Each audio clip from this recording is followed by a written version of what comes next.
घोल रसना राधे राधे वा। उद्धवजी महाराज कृतकृत्य झाले आणि म्हटले, वृंदावनामध्ये लता वृक्ष पक्षी पशु जे व्हायचं असेल, हे प्रभू या किशोरीच्या चरण रजामध्ये ते सामर्थ्य आहे। राधा राणीच्या चरणांची रज आपल्या मस्तकाला लावली आहे की अरे मी तर इथं गुरु बनून आलो होतो, पण मीच यांचा शिष्य झालो आहे। राधा राणीला आपलं गुरु मानलेलं आहे महाराज। आणि उद्धवजी महाराज पुन्हा निघाले। उद्धवजी महाराज रस्त्याने विचार करू लागले। आता बघा, पहिल्यांदा येताना मनामध्ये खूप वेगळे विचार होते। काय कन्हैयानी कशाला पाठवतो इकडं, खेडेगाव आहे, 2च दिवस राहायचं आहे। महाराज 2 दिवस म्हणून 6 महिने कसे उलटून गेले लक्षातच आले नाही। आणि परतीचा प्रवास सुरू झाला त्यावेळेस उद्धवजींना वाटू लागलं की कन्हैया खूपच अवघड आहे। अरे तू करुणामय आहे, कृपामय आहे, तू एवढा निष्ठुर कस काय असू शकतो? त्या गोपिका, त्या यशोदा मैया, नंद बाबा, ते गोपगवाल आजही तुझ्या त्या यमुना नदीच्या किनारी अनेक खेळ तुझ्या सोबत खेळताना बघितले मी। गोपगवाल आजही चेंडू खेळताय, कन्हैया बॉल टाकत आहे। अरे ते दृश्य सगळं, एक जण कालिया झाला, एक जण कन्हैया बनून वरती बसलेले आहेत आणि म्हणतात की अरे आता कालियापासून कन्हैयाने आपल्याला वाचवलं। अरे त्या अद्भुत लीला आजही त्या ठिकाणी तुझ्यासाठी करत आहे आणि तू इथे राजा बनून बसला। मनामध्ये असा आक्रोश आला, म्हणे आता गेलो की भांडतो। आणि उद्धवजी महाराज जसे मथुरेला आले, आमचे कन्हैया शांत अंतर्गृहामध्ये बसलेले होते। अहो महाराज पहिल्याच दिवशी सांगितलं, शांताकारं भुजगशयनं पद्मनाभं सुरेशं। ती शांत वृत्ती, तो प्रेमळ स्वभाव महाराज, ज्यांना भुजंगाच्या आसनावरती देखील शांत झोप येते, असे आमचे नारायण प्रभू अंतर्गृहामध्ये गेले। एकदम शांत प्रसन्न मुख बघून उद्धवजी महाराजांनी प्रणाम केला आणि म्हटले, कन्हैया तू हे बरोबर नाही केलंस, तू त्या गोपिकांना भेटायला पाहिजे होतं। किती वर्ष झाले, किती लांब आहे मथुरा आणि वृंदावन, लांबच किती आहे हो, जा ना। कन्हैया हसले। कन्हैया म्हटले, अरे त्या राधा राणी गोपिका माझ्या सोबतच आहे रे। तुला असं वाटतंय की मी त्यांच्या सोबत नाही, पण जरी स्थळी पाशाणी काष्ठी मी त्यांच्या सोबत आहे। सूर्य भगवंत जसा साक्षीभूत सगळीकडे आहे, कधी असं होतं का की एका घरावरती सावली पडली की दुसऱ्या घरामध्ये ऊन लागत नाही? सूर्यप्रकाश सूर्य भगवंत सगळ्यांना सारखा देतो, तसा मी माझ्या भक्तांना सगळीकडे सारखा असतो, सगळ्यांसोबत मी तिथे असतो। मी व्यापक, हरिव्यापक, सर्वत्र समाना। आणि तुला खरी गोष्ट सांगू का, राधा राणी, बरं ठीक आहे गोपिकांचं काही वाटत नाही, गोपिकांचे तर नवरे आहेत, मुलं बाळा आहेत, सगळ्या गोष्टी आहेत, पण राधा राणीसाठी तरी तू। कन्हैया हसले। कन्हैया म्हणे, अरे राधा आणि मी वेगळीच नाही, कन्हैयाने पाठ फिरवलेली आहे तर साक्षात राधा राणीचं स्वरूप उद्धवाला दिसलं। गोपाल कृष्ण भगवान की जय। अरे एकाच नाण्याच्या 2 बाजू आहे, ह्या तर आमच्या लीला सुरू आहेत महाराज, या विरह लीला। मला सांगा, रामायणामध्ये रामाला कधी सीतेचा विरह झाला असेल का महाराज? नाही। या फक्त पृथ्वी लोकात येऊन त्यांनी लीला केलेल्या आहेत।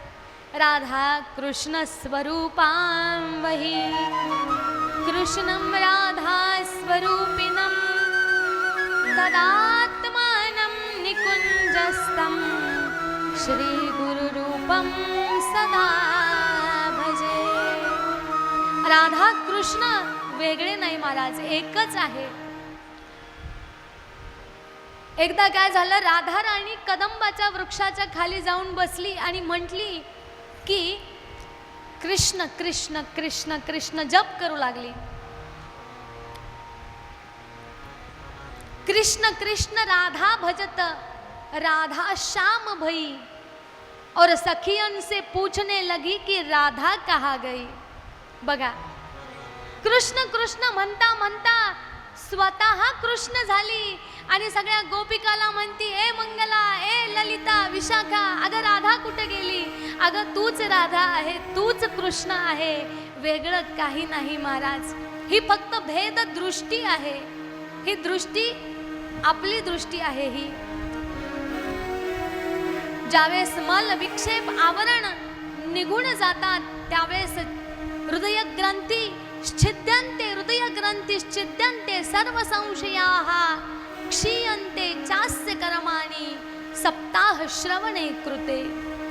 ज्यावेळेस ग्रंथींचा तुटून जातात आणि हृदयामध्ये ज्यावेळेस परमात्माची अविरत कृपा, सद्गुरूची अविरत कृपा आपल्यावरती होते, त्यावेळेस मनुष्य मंडपात येऊन भागवत कथा ऐकायला बसते. ही भागवताची महिमा आहे. सद्गुरु कृपेशिवाय अतिशय अवघड आहे महाराज. शुकदेवजी महाराज वर्णन करतात, कुब्जाच्या घरी प्रभू गेले, अक्रूरजींच्या घरी गेले, त्या ठिकाणीही पाहुणचार घेतला. सज्जनांच्या घरी प्रभू न बोलवता जातात. दुर्योधन का मेवा त्यागो, साग विदुर घर खाई, सबसे ऊंची प्रेम सगाई. दुर्योधन म्हटला की चला चला प्रभू, डायनिंग टेबल तयार आहे, सर्विस सगळी तयार आहे, चला जेवायला. नको म्हणे, विदुराच्या घरी जायचं आहे. विदुराच्या घरी गेले. विदुर महाराजांना कळलं की महाराज येणार, घरात काही तयारी नव्हती, बाहेर गेले. पत्नीला सांगितलं, सुलभा राणीला, की तोपर्यंत आसन बिसन तयारी करून ठेव, मी आत्ता काही फळं घेऊन येतो. ते बाहेर गेले. तितक्यात अचानक आमचे प्रभू घरामध्ये आले. आता ही भांबवली, काय करू, काहीच तयारी नाही, कसं स्वागत करू. औक्षणाचं ताट घेतलेलं आहे महाराज आणि औक्षणाचं ताट स्वतःच्याच तोंडावरती फिरवायला लागली, औक्षण करायला लागली. कन्हैया हसायला लागले, तरी समजेना. अरे कन्हैया आतमध्ये, कन्हैया म्हणे आत यायचं का बाहेरच थांबायचं?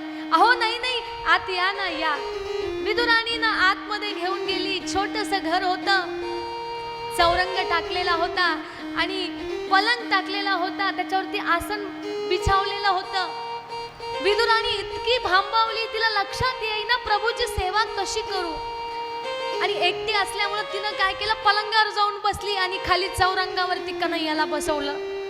तरी कन्हैया हात धरून चौरंगावरती पण बसले महाराज.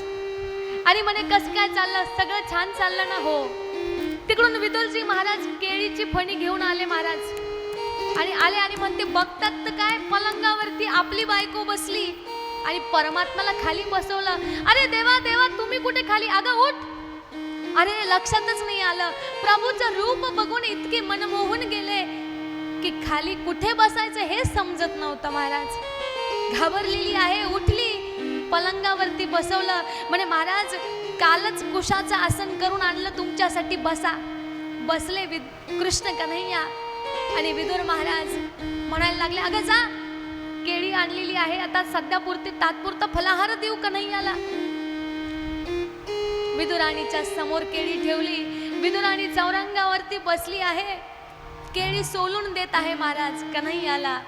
आणि काय करायली, गर स्वतः खाऊ लागली आणि छिलके त्यांच्या हातात देऊ लागली. रूप माधुरी बघून इतकी मनमोहून गेली, छिलके त्यांच्या हातात आणि गर इकडं स्वतः खाऊ लागली. विदुर आतमध्ये गेलेले होते, येताना पाहिलं 4 केळं खाऊन घेतले छिलक्याचे कन्हैयाने. अरे अरे महाराज म्हणे, हिला काय झालं आज, काही समजना. तू उठ ग, बाजूला सरक, बरं बाजूला हो. विदुराणीला बाजूला सरकवलं, स्वतः चौरंगावर बसले.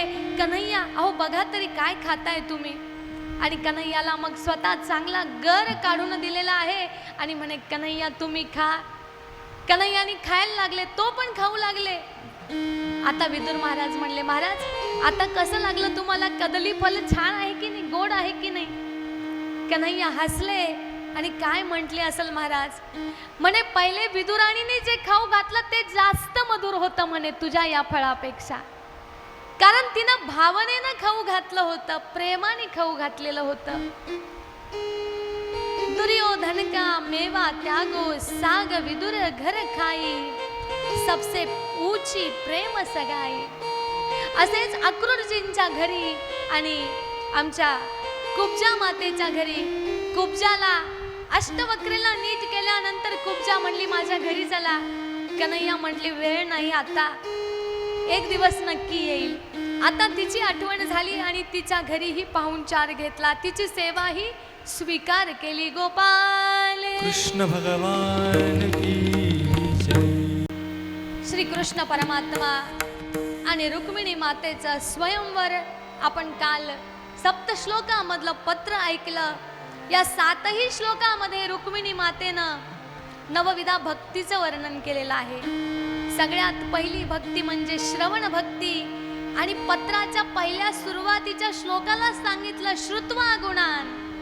श्रुत्वा, मी तुम्हाला ऐकलेलं आहे, तुमचा बायोडाटा पाहिलेला नाही, तुमचे चित्र पाहिलेलं नाही, तुम्हाला तुमचा फोटो देखील पाहिलेला नाही, मी फक्त तुम्हाला ऐकलेलं आहे. श्रुत्वा गुणान भुवन सुंदर शृण्वतांते. तुम्ही भुवन सुंदर आहात आणि हे प्रभू तुम्ही सुंदर आहात म्हणून तुमच्याशी लग्न करत नाहीये, पण लहानपणापासून मला तुमच्याबद्दल अवीट गोडी आहे आणि मी ठरवलेलं आहे की मला जर माझा विवाह कुणासोबत व्हायचा असेल तर तो कन्हैया सोबत. आता दुसरी गोष्ट, तुम्हाला कळालंच असेल की माझा विवाह शिशुपाला सोबत लावलेला होता. आता माझे भाऊ सगळी संपत्ती काय जे मला सोबत देणार होते ते सगळे शिशुपाला देणार होते. तुम्ही विचार करताल की ही फक्त आता एकटी मुलगी येणार आहे, तिच्या सोबत तिचे आई वडील नाही, भाऊ बहीण नाही, संपत्ती नाही, ऐश्वर्य नाही, तुम्हाला तिच्या सोबत काहीच मिळणार नाही. पण असा विचार करू नका बरं का भगवंता, माझ्या सोबत मी माझी खरी संपत्ती घेऊन येत आहे. पत्रामध्ये लिहिलं व्रत वैकल्य मी जेवढे आजपर्यंत केलेले आहे, मी माझ्या भगवती मातेला सांगितलं की त्याचं जे फलस्वरूप आहे ते माझ्या सगळं कृष्ण परमात्म्याला देऊन टाक, मला काहीच नको, मला फक्त कृष्ण कन्हैया पाहिजे. त्या सर्व पुण्याचा साठा घेऊन, ती संपत्ती घेऊन मी तुमच्याकडे येत आहे. तुम्ही म्हणताल की ती निर्लज्ज मुलगी आहे, स्वतःच मला पत्र लिहिती आणि फोन या म्हणून सांगते, पण क्षमा असावी. कारण आपलं स्वरूप, आपलं गुण बघून मी आपल्यावरती न्योछावर झालेली आहे. जर आपण माझ्यासोबत विवाह नाही केला तर मी माझा प्राण त्याग देईल. आपण लवकर या, मंदिरामध्ये या. सर्व गोष्टी आमच्या मातेनं सांगितलेल्या आहे, सर्व समर्पण त्या ठिकाणी केलं. विवाह संपन्न झाला. गृहस्थाश्रम अति आनंदाने सुरू आहे. शुकदेवजी महाराज वर्णन करतात रुक्मिणी माता आणि श्रीकृष्ण परमात्म्याला प्रद्युम्न महाराज पुत्र म्हणून जन्माला आले. गोपाल कृष्ण भगवान की जय. एक सत्राजित नावाचा राजा होता. त्याला सूर्य भगवंतानी एक मणी दिला होता, स्यमंतक मणी. स्यमंतक मणीची तो रोज पूजा करत असे आणि ते स्यमंतक मणी अनेक सोनं त्याला दर दिवशी देत असे. सूर्य उपासक सत्राजित महाराजांना तो जो मणी मिळाला. एक दिवस काय झालं, सभेमध्ये बसताना त्यांच्या मनात आलं की तो मणी आपण परिधान करावा. परिधान करून सभेमध्ये बसले आणि सभेमध्ये बसलेले सगळ्या लोकांचं लक्ष त्या मण्याकडे गेलं. अरे वा, काय सुंदर दिसतोय मणी. सगळ्यांनी विचारलं, म्हणे सूर्य भगवंताची उपासनेचं हे फळ आहे. सगळे जे कृष्ण भक्त होते त्यांनी सांगितलं, म्हणे महाराज अशी इच्छा आहे आणि एक विनंती आहे की तुमच्यापेक्षाही आमच्या कृष्ण कन्हैयाच्या अंगावरती हा मणी अगदी शोभून दिसेल, तुमची काही हरकत नसेल तर तुम्ही त्यांना देऊन टाका. सत्राजित म्हणे नाही, सूर्य भगवंतांनी मला दिलेला आहे, मी कोणाला देणार नाही. बरं बरं ठीक आहे, नका देऊ, काही चिंता नाही. सहज बोलून गेलो, मला वाटलं तुमच्यापेक्षा त्यांच्या अंगावर छान दिसेल. विषय त्या ठिकाणी संपला. पुढे सत्राजित महाराजांनी पुन्हा आपल्या देवघरामध्ये नेऊन तो मणी ठेवला, स्यमंतक मणी. एक दिवस सत्राजित राजाचा भावानी त्यांना सांगितलं की म्हणे महाराज मलाही तो मणी पाहिजे. मग भावाच्या अट्टहासाने भावाला तो मणी दिला. तो म्हणे मी शिकार करण्यासाठी चाललोय, उद्या पुन्हा वापस आणून देईल. ठीक आहे, काही हरकत नाही. घेऊन गेलेले आहे आणि शिकार करता करता त्या ठिकाणीच त्यांचा वध झालेला आहे महाराज.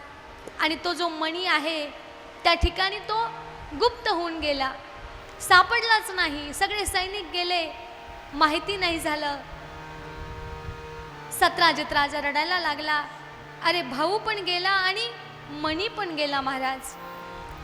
ते वाक्य लक्षात आलं की सभेमध्ये हे कृष्ण भक्त म्हणत होते सगळेजण की तो मणी कृष्णाला पाहिजे. अशामुळे मला असं वाटतं की कृष्णानेच हे काहीतरी केलं असणार आहे आणि हा मणी चोरला असणार आहे, आळ घेतलेला आहे महाराज. कन्हैयाला सांगितलं की तुम्हाला मागून घ्यायचा होता, असा चुकीच्या उद्देशानं हा मणी का घेतला. कन्हैया म्हटले मी तर हे कार्य केलंच नाही, पण तुमचा मणी मी आणून देतो. कन्हैया त्या ठिकाणी शिकारीला गेले, बघितलं पावलांचे चिन्ह दिसत होते. त्या पावलांच्या चिन्हा लगत आमचे कन्हैया त्या गुहेमध्ये गेले ज्या ठिकाणी जांबवान राहत होता. जांबवंता सोबत कन्हैयाला लक्षात आलं की याच्या गुहेमध्ये एवढा प्रकाश कस काय, कारण की मणी त्यांनी घेतलेला होता. जांबवंता सोबत युद्ध केलं, अनेक दिवस युद्ध चाललं, पण लक्षात नाही आलं महाराज. पण जांबवंताला काही दिवसानंतर प्रभूच्या त्या स्पर्शाची अनुभूती झाली. म्हणे महाराज आत्ता लक्षात आलं, रामवतारामधले राम प्रभू, अरे त्यांचा जसा स्पर्श आहे तसाच तुमचा अनुभव मला होत आहे. तुम्ही प्रभू तर नाही. म्हणे हो, या जन्मात कृष्ण अवतार धारण केलेला आहे. साष्टांग प्रणिपात केला, जांबवंतांनी क्षमा मागितली. म्हणे महाराज माझ्याकडून चुकी झाली. म्हणे काय, म्हणे मला तो फक्त मणी पाहिजे, त्याच्यासाठी तुझ्या घरापर्यंत आलो, मला मणी देऊन टाक, मी निघून जातो. जांबवंतांनी मणी दिलेला आहे भगवंताच्या हातात, पण पुन्हा विनंती केली. म्हणे महाराज मला असं वाटतं तुम्ही माझ्यावरती नाराज झाले. म्हणे अरे नाही, नाराज नाही, मी आपल्यासोबत युद्ध केलं, माझ्या लक्षात नाही आलं आपण परब्रह्म परमात्मा आहात, काही हरकत नाही, निघतो. नाही नाही म्हणे महाराज, माझी एक विनंती स्वीकार करताल तरच मला वाटेल की तुम्ही माझ्यावरचा राग शांत झालेला आहे. म्हणे काय. म्हणे माझी एक पुत्री आहे जांबवती, तिच्यासोबत जर तुम्ही विवाह केला तर मी समजेल की तुम्ही मला माफ केलं. कन्हैया म्हटले मी फक्त मणी घ्यायला आलो. अरे माझं ऑलरेडी लग्न झालेलं आहे, विवाह झालेला आहे, काही हरकत नाही म्हणे, मला चालेल. जांबवती माता देखील प्रसन्न होती आणि जांबवंतांनी आपल्या पुत्री जांबवतीला मणीसह श्री कृष्ण परमात्म्या सोबत पाठवलेला आहे. गोपाल कृष्ण भगवान की